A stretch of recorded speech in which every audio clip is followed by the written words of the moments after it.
Last night, Diddy filed a bail appeal for the third time. Pascal, you are now rocking with that dude Pascal. What's up, y'all? Guys, there has been nothing but Diddy going on out here, and it's been absolutely crazy. But in recent events, late last night, Diddy filed an appeal, a bail appeal for the third time, and now he's saying a whole bunch of things. He's saying that he is not GM. He's saying he ain't Epi. You see what I'm seeing right here, okay? I got to use these code words. I know it's annoying, but it is what it is. But he's going for another one, guys, for the third time with a new judge. And I'm telling you right now, if this judge grants him bail, this judge is going to be in a whirlwind of trouble. There's going to be so many speculations, so many eyeballs on this judge. That's just what I personally think. It's not going to be very good. But what he is filing, what he is claiming in this, not only is he throwing the $50 million mansion in Miami, his own mama's house, all that stuff. He's saying he'll do tests, drug tests, all that stuff. All the things that he's saying. Oh, I won't talk to women's, all that stuff he's saying. He's also throwing even in more stuff, saying he's not a flight risk, that he's not going to do anything crazy of the sort, that he has been cooperating. But, we will be going into a deeper dive on the documents, the actual documents themselves, on my main channel later on this afternoon. We do have another show. As soon as I get this video up, there's going to be another show covering another piece of information about baby oil. So make sure you go over to the Pascal Show and subscribe there. Make sure you're subscribed here too if you're checking this show out for the very, very first time. But nonetheless, okay, we got to look at this, and this is crazy. Again, crazy info. Because again, he's saying the same stuff he said before, but now he's pushing the envelope. Now he's pushing blame on Cassie and all that stuff. Let's take a look at this article here really quick, okay? So it says lawyers, actually, let me just do this instead. It'll be better, okay? So lawyers for Sean Diddy Combs files his bail appeal on last night, Tuesday night, citing JE, GM, okay, and the NXIVM leader, Keith Raniere or something like that, are as examples of SOs. All right, got to use these code words. Whose denials of bail were clearly explained and justified, unlike his own. Let me just say this really quick. You can miss me with the nonsense on the fact that those guys are justified, but you're not. All of them have a copious amounts of money, copious amounts of resources, so on and so forth, where they could be flight risks.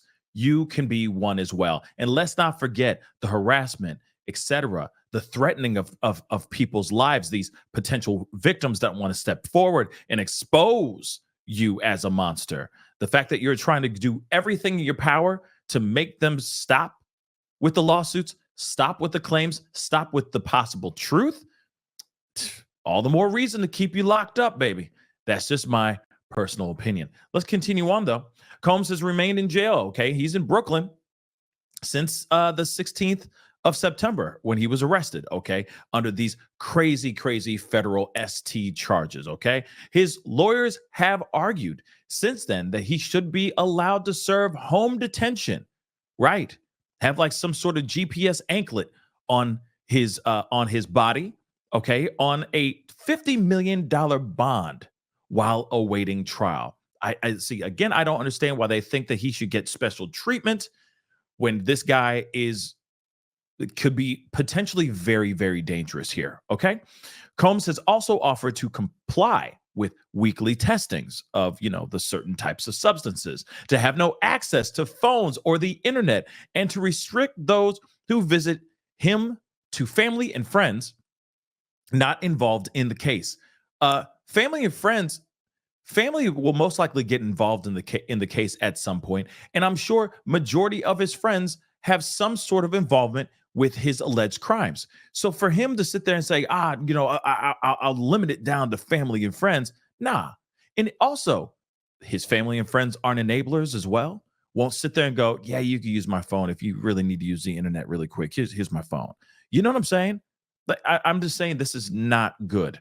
Having him out there even though they say that he's been pretty powerful behind bars and that his influence in everything is still very active, even while behind bars.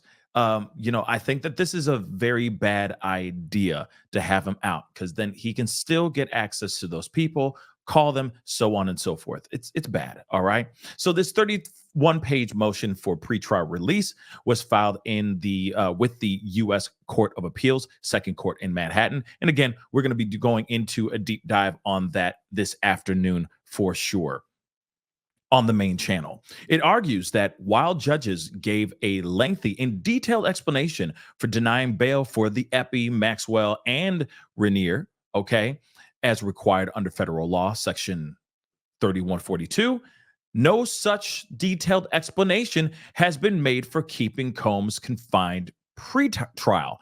I feel like there was a bond hearing, one of the first or second ones, where they explained why he was being confined, why he was being locked up, because he is a threat, because he is a danger to society right now and to those victims that are stepping forward. I mean, that's explanation enough, in my personal opinion. But continuing, according to Combs' lawyers, the district court has made a quote unquote legal error by failing to make any factual findings or weigh the required factors. But that's the thing. That's what they did. The state, the feds came up, said, hey, here are the reasons why. They presented their argument. The judges, I guess, soon to be plural, are going to see these things, but have seen them in the past, saw that information, and then made their judgment, made a decision. Okay, so it doesn't make any sense. But they're saying in the US v. Epstein, US v. Maxwell, and US v. Raniere, the detention orders were supported by detailed factual findings and explicit weighing of the 3142 factors, the appeal read. This court has reversed similarly defective detention orders. The appeal added, citing a Second Circuit reversal of bail denial from 1988. Now, he has pleaded not guilty, which we already know, and his lawyers have attacked the DOJ's case strenuously in prior court appearances, describing the charged conduct as consensual and the primary witness against him as not credible. Now, I'm wondering what they mean by that person is not credible, right? This filing reinforces these two themes. It describes the DOJ's trafficking case as based on conduct by willing participants, specifically what the government described in its indictment as freak-offs, or elaborate and produced performances, okay, that Combs arranged, directed, pleasured himself during, and often electronically recorded. So now they're saying that all this stuff was done consensual, that these freak-offs were most definitely done in a consensual manner. Interesting. Let's continue on. Mr. Combs believes the evidence will show that to the extent such activities occurred, all individuals who participated were adults voluntarily engaged in consensual sexual activities. Okay, this is what the lawyer wrote in this filing. The government's case, the lawyers argue, is so overly reliant on a single, quote unquote, widely publicized March 5th, 2016 video of Combs depicting a DV incident with a former girlfriend, Cassie Ventura. Okay, this point in the appeal was a reference to footage showing Combs attacking Cassie, the video that we've all seen. Okay, in the hotel hallway, dragging her and all that stuff. Okay, he has issued an apology when CNN first published this video in May, but his lawyers have since adopted an attack the accuser strategy. So Combs and Ventura shared a long-term loving relationship that became strained by mutual infidelity and jealousy, and which was, quote unquote, often mutually toxic, his lawyers wrote. Now, Combs is described in the appeal as a 54-year-old father of seven, a U.S. citizen, an extraordinarily successful artist, businessman, and philanthropist, and one of the most recognizable people on earth. The appeal signed by nearly retained attorney Alexandra Shapiro additionally promises that Combs will not attempt to flee, obstruct justice, or intimidate witnesses.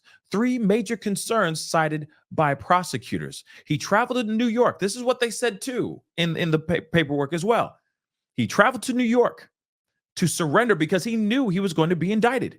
He took extraordinary steps to demonstrate that he intended to face and contest the charges, not flee. That doesn't matter. That still doesn't matter. What about him going off, as you say, oh, he's not going to go and harass witnesses, intimidate, obstruct justice, so on and so forth. What about all that stuff? Sure, he's not going to hop on a plane and fly off, but are you sure he's really going to, stay on the straight and narrow and not do anything, not have some of his cohorts, some of his minions call out and intimidate 120 potential victims here? I'm just saying, or more than just 120. This might quadruple, y'all. This might quadruple. Okay.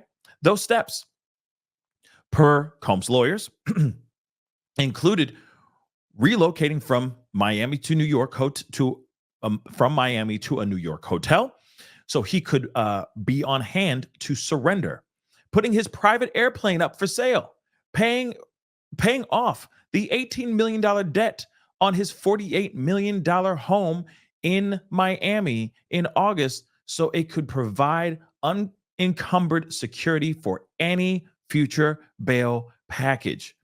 Prosecutors will reply to his appeal before a decision is made. Combs, meanwhile, is scheduled to appear in court on Thursday. So this Thursday is going to be very interesting for a status conference scheduled before U.S. District Court Judge Subramian. I don't know how to pronounce that. Okay, Subramian. I'm butchering it. Somebody who's going to correct me in the comments, I'm sure. Okay, who has already stated that he will not hear further bail arguments. So again, guys, this is very, very interesting. And to me, I feel like this is ridiculous.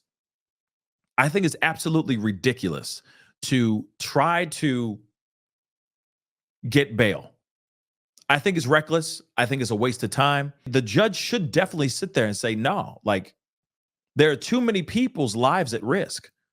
There's too many people filing their own lawsuits. And this man, if given the fact that he has had a history of literally tampering with evidence or, messing with witnesses, so on and so forth, this is clearly to me, and it should be clear to the judge, that this is not a safe decision to let this man go and be free. Doesn't matter if he's sitting there going, oh, no, judge, I'm not going to do anything. I'm not going to do anything. That's a lie, guys. That's a lie. You don't think he's going to, you really think he's just going to be holed up in a hotel in New York or holed up in some home, wherever his home is going to be, and just chill and not have that itching to try to see if he can coerce, change a witness's mind, bribe them into leaving their lawsuit? I'm just saying. I think that this bail should not be appealed. I think it would be a very bad thing, not only just for those victims, but also optically for the judge and for the court.